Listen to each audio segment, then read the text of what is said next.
The Dragonborn has spoken, Tullius. Markarth will be ours. Now we'll see if there's anything behind your talk of good faith. You disappoint me, Dragonborn. I accepted your invitation on trust in your good name. But it seems you intend to favor Ulfric. Yeah, I can see now that this is not a negotiation at all. I know you, Ulfric. If I hand over Markarth, you'll be ready with a new demand. You'll never defeat the Empire, and you know it. But you're willing to sacrifice thousands for your own selfish ambition. Soon enough, I'll have you back under the headsman's axe, and this time there won't be any dragon to save you. As always, the Empire's fine words are worth nothing. Stop! Are you so blind to our danger that you can't see past your petty disagreements? exactly. Here you Esper. sit arguing about nothing, while the fate of the land hangs in the balance. Is he with you, Delphine? If so, I advise you to tell him to watch his tongue. He is with me. And I advise you both to listen to what he has to say before you do anything rash. Don't you understand the danger? Don't you understand what the return of the dragons means? Alduin has returned, the World Eater. Even now he devours the souls of your fallen comrades. Exactly. He grows more powerful with every soldier slain in your pointless war. Exactly. Can you not put aside your hatred for even one moment in the face of this mortal danger? Listen to this man. I don't know about the end of the world, but this dragon situation has gotten out of hand. Exactly. If this truce will help the Dragonborn here put an end to that menace, we both gain. Remember that. Finally, logic. Now, back to the matter at hand. No. You know as well as I do that we can't hand over Markarth on these terms. Who cares about Markarth? So I suppose, where will these demands end? I'm listening. We want compensation for the massacre at Karthwasten. You slaughtered the very people you claim to be fighting for. True sons of Skyrim would never do such things. Damned Imperial lies.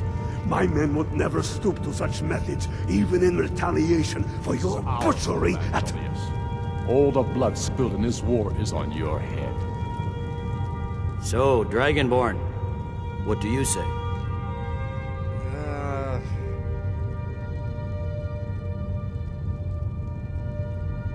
Okay, wow, this is really, like, muddled. I'm assuming Karthwasten is having to deal with, slaughtering the people of the Reach, the, Forsworn. And that's also a really morally tricky area, because the Forsworn do have, like, they were slaughtered for absolutely no reason, but then at the same time, they also go in and they slaughter the people who live there to try and take back their land. But then again, their land was stolen from them, so it's like, I don't know who to support. Well, because I kind of did give you a crap city in return for Markarth, and I want to seem neutral, Ulfric should compensate you for Karthwasten. Well said. For once you'll actually pay for your crimes. You know I can't agree to these terms. The Emperor would repudiate this treaty and I would be recalled. You see what talking to them gets us? Out with it, then. We want Kralder removed as Jarl of Winterhold and an Imperial candidate put in his place. What next, Tullius? Shall I just hand over all of Skyrim? Oh my god, stop. I guess I have no Fighting. choice but to let the Dragonborn decide, although I'm starting to doubt your fairness.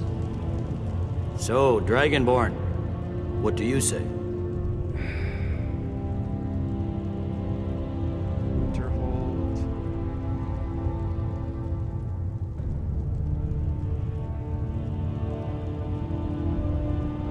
Winterhold has the college. But the college is pretty, like, separated from the Civil War. So I don't honestly think it matters. I'm trying to find a coin to flip, honestly, because it could go either way for me. Okay, I have a coin. I'm gonna flip it real quick, and I'm gonna do heads for Ulfric, tails for Tullius. Okay, Tullius gets it. So, Ulfric should turn over Winterhold. I knew I could count on you. I suppose that's the fairest deal we're likely to get. It seems we may have an agreement. Jarl Ulfric, General Tullius. These are the terms currently on the table. Markarth will be handed over to Ulfric's forces. Jarl Igmund will step down, and Thongvor Silverblood will become the Jarl of Markarth. Ulfric will allow Imperial forces into the Pale, Skald the Elder will go into exile, and Brynna Merilis will assume the Jarlship. The Stormcloaks will pay appropriate compensation for the massacre at Karthwasten. Winterhold will be turned over to the Empire, although the college itself will retain its traditional neutrality. You both agreed to this? The Sons of Skyrim will live up to their agreements, as long as the Imperials hold to theirs.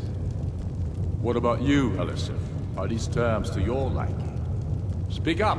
I'm sure General Tullius is waiting to do You don't your treat her like bidding. that. You killed her husband. I have nothing to say to that murderer. General, you've proven yourself a good friend to Skyrim. I continue to trust that you will do your utmost to safeguard our interests. Thank you, Jarl Elisif. I appreciate your loyalty. The Empire can live with these terms, yes, for a temporary truce, until the dragon menace is dealt with. After that, Ulfric, there will be a reckoning. Count on it. Come on, Dalmar. We have a lot of work to do. Giving up Markarth is a heavy price for this truce, Dragonborn. I hope it was worth it. Oh yeah, it definitely is. Jarl Balgruuf, I assume you are familiar with the Dragonborn's plan? Yes, I'm ready to do my part. Just say the word, and my men will help you spring this trap. Awesome, thank you. But the difficulty remains how to lure a dragon to Dragon's Reach at all. Well, that's an excellent question. You haven't overlooked that little detail, have you? I believe I can be of help here. Oh, thank you, Esbern. I anticipated the problem. While you were arranging this meeting, I was busy in the library of Skyhaven Temp, an unguessed trove of lost lore.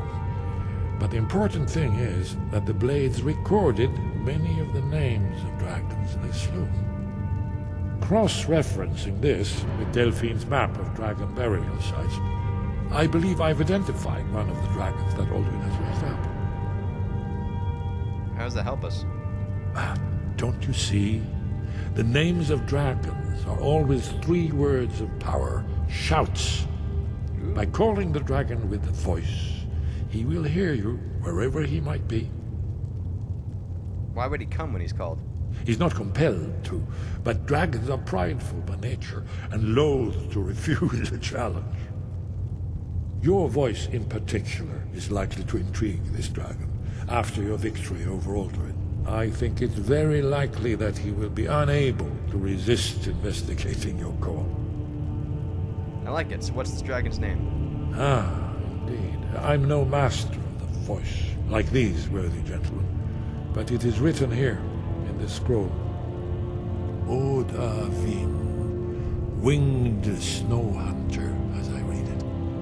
I hope this truce gives you what you want. Holy crap.